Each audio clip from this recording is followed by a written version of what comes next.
कल यूपी में local election होगा। 9 मंडलों के 37 जिलों में वोट डाले जाएंगे। पहले फेज में 10 नगर निगम, 104 नगर पालिका परिषद और 276 नगर पंचायतों के चुनाव होंगे, जिसमें सबकी नजर मेन मुस्लिम इलाके प्रयागराज, रामपुर, मुरादाबाद, आगरा, मुजफ्फरनगर, संभल, शामली, सहारनपुर, बिजनौर इन इलाकों पर होगी। क्यों होगी? वजह है यहां का मुस्लिम वोट, वजह है अतीक अहमद, मुख्तार अंसारी, वजह है असदुद्दीन ओवैसी, वजह है अखिलेश यादव।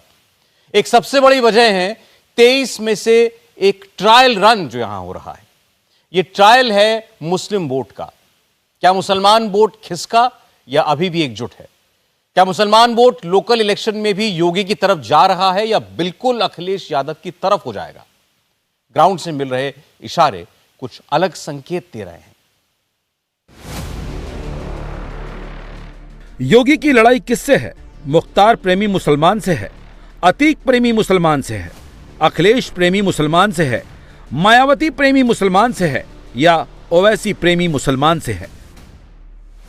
सीधे सीधे कहें तो ये वो मुसलमान हैं जो योगी मोदी को पसंद नहीं करते, उन्हें वोट नहीं करते। 14% मुसलमानों की कुल आबादी में से ऐसे करीब 92% मुसलमान हैं, क्योंकि 8% मुसलमान मोदी योगी पर ट्रस्ट करता है। अब तक के चुनाव के आंकड़े यही कह रहे हैं। लेकिन अब इन्हीं 92% मुसलमानों का सवाल है, इनको अपने साथ जोड़ना है और एंटी मोदी योगी मुसलमानों को आपस में तोड़ना है और हिंदू कोर वोट बैंक को सेट करना है। क्योंकि मुख्तार अतीक प्रेमी, अखिलेश ओवैसी प्रेमी मुसलमान अगर बटेगा और मोदी योगी से और मुसलमान जुड़ेगा तो 24 का टारगेट 300 आसानी से पार हो जाएगा। इसीलिए निकाय चुनाव में फोकस मुस्लिम कॉरिडोर पर है, जिसकी शुरुआत मुरादाबाद से होती है, जहां 51% मुसलमान हैं। जहां समाजवादी पार्टी के सांसद हैं, वहीं रामपुर में 50% मुसलमान हैं। लेकिन यहां पर बीजेपी ने सारा गणित पलट दिया। वैसे ही पूर्वांचल में बीजेपी ने आजमगढ़ में किया, अपना फार्मूला फिट किया, मुस्लिम वोट बढ़ गया और हिंदू वोट सेट कर दिया। योगी निकाय चुनाव के प्रचार में पूर्वांचल के संत कबीर नगर, आजमगढ़ और मऊ पहुंचे, जहां मुस्लिम आबादी 20% से ज्यादा है। यहां मुस्लिम वोटर हार जीत डिसाइड करते हैं। सबसे पहले बात मऊ की करते हैं। मऊ जिले में 20% मुस्लिम वोटर हैं, लेकिन जब आप शहर में जाएंगे तो 100 में से 60% मुसलमान आबादी पाएंगे। और यहां मुस्लिम वोटर जिसे चाहते हैं उसे सांसद, विधायक, नगर पालिका चेयरमैन बनाते हैं। मऊ मुख्तार प्रेमी गैंग मुसलमानों का सबसे बड़ा एग्जाम्पल है। बस इसी बात से अंदाजा लगा लीजिए। 1996 में माफिया मुख्तार मऊ सदर सीट से चुनाव लड़ा और जीतकर पहली बार विधानसभा पहुंचा और उसके बाद 2017 के विधानसभा चुनाव तक वो वहां से चुनाव जीतता रहा, जिसमें वो 2 बार 2002 और 2007 में निर्दलीय चुनाव भी जीता। साल 2010 में बीएसपी ने मुख्तार के साथ अपना रिश्ता खत्म कर लिया। मुख्तार ने अपने आखिरी 3 चुनाव जेल में बंद रहते हुए जीते थे। 2022 में मुख्तार ने अपनी राजनीतिक विरासत अपने बड़े बेटे अब्बास अंसारी को सौंप दी। इस वक्त मऊ से अब्बास अंसारी ही विधायक है। इसीलिए जब योगी मऊ आए तो सबसे पहले मुख्तार प्रेमी गैंग को ही समझाए। आज आप सबके सामने स्थिति बहुत स्पष्ट है।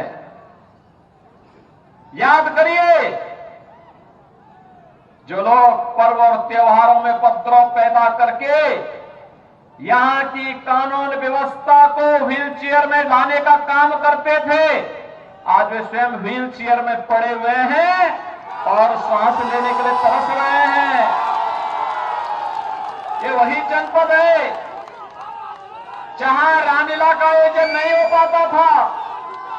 याद करिए, ये वही जनपद है, रामलीला के आयोजन को प्रतिबंधित किया था समाजवादी पार्टी की सरकार ने।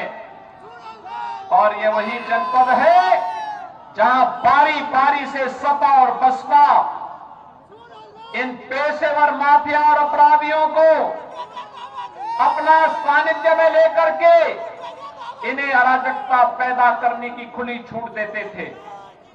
लेकिन आज जब उत्तर प्रदेश के अंदर डबल इंजन की सरकार आई तो जो कानून व्यवस्था को व्हील चेयर पर ले जाते थे, भाइयों बहनों, आज उन्हीं को व्हील चेयर में पहुंचाने का काम कर दिया गया। मऊ के लोकल चुनाव में आकर योगी इतने वोकल क्यों हैं? यहाँ पर सीधा सीधा गणित मुस्लिम वोट का है, जो अब तक जिसे चाहता है उसे जिताता आया है। लेकिन इस बार बीजेपी को मऊ से उम्मीद जगी है। उसकी वजह बताने से पहले आपको मऊ की लोकल पॉलिटिक्स को जानना होगा। पिछले 20 सालों से मऊ नगर पालिका एसपी और बीएसपी के कब्जे में है। कभी नगर पालिका चेयरमैन समाजवादी पार्टी का हो जाता तो कभी बहुजन समाज पार्टी का। पिछले 2 दशकों से नगर पालिका के अध्यक्ष पद पर मुस्लिम उम्मीदवार का ही कब्जा है।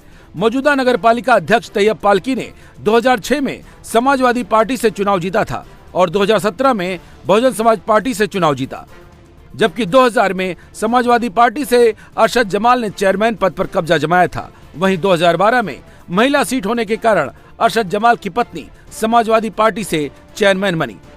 लेकिन इस बार अरशद जमाल बीएसपी से चुनाव लड़ रहे हैं, जबकि समाजवादी पार्टी ने युवा आबिद अख्तर को टिकट दिया है और बीजेपी ने नए चेहरे अजय कुमार पर भरोसा किया है।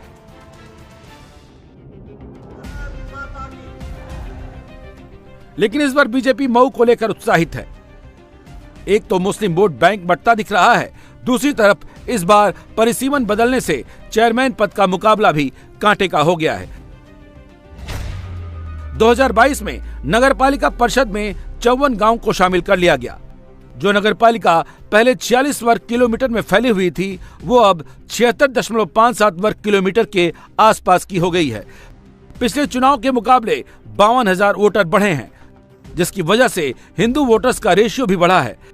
ऐसे में अगर मुस्लिम वोट सपा बसपा में बढ़ता है तो बीजेपी का चांस भी बढ़ता है। इसीलिए योगी जब मऊ आए तो निशाने पर मुख्तार प्रेमी ही नहीं, ओवैसी मायावती प्रेमी गैंग भी आए। हमारे नगर बहन और बेटियों के लिए आतंक का माहौल था, शोधों का आतंक था। नगरीय क्षेत्र में गंदगी का ढेर दिखता था और भाइयों बहनों, युवाओं के हाथों में तमंचे पकड़ा करके उनके जीवन के साथ खिलवाड़ होता था। व्यापारियों से रंगदारी वसूली होती थी। आज मैं पूछना चाहता हूं, क्या कोई किसी व्यापारी से रंगदारी वसूली कर पाएगा? आज वसूली हो पाएगी? आज क्या कोई गुंडा और माफिया सीना चौड़ा करके सड़क पर निकल सकता है क्या? लेकिन भाइयों बहनों, 17 के पहले तो ये निकलते थे, तमंचा लहरा करके निकलते थे कि नहीं निकलते थे? लेकिन आज तो नहीं ये दृश्य देखने को मिलता होगा ना।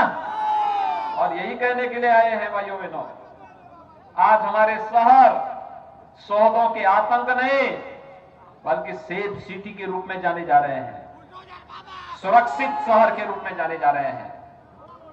आज हमारे शहर कूड़े के ढेर नहीं, स्मार्ट सिटी के रूप में अपनी पहचान बना रहे हैं। आज युवाओं के हाथों में तमंचा नहीं, टैबलेट है, टैबलेट। इंडिया टीवी हर वक्त हर जगह डाउनलोड करने के लिए सर्च करें India TV news Google play store या ऐप स्टोर पर।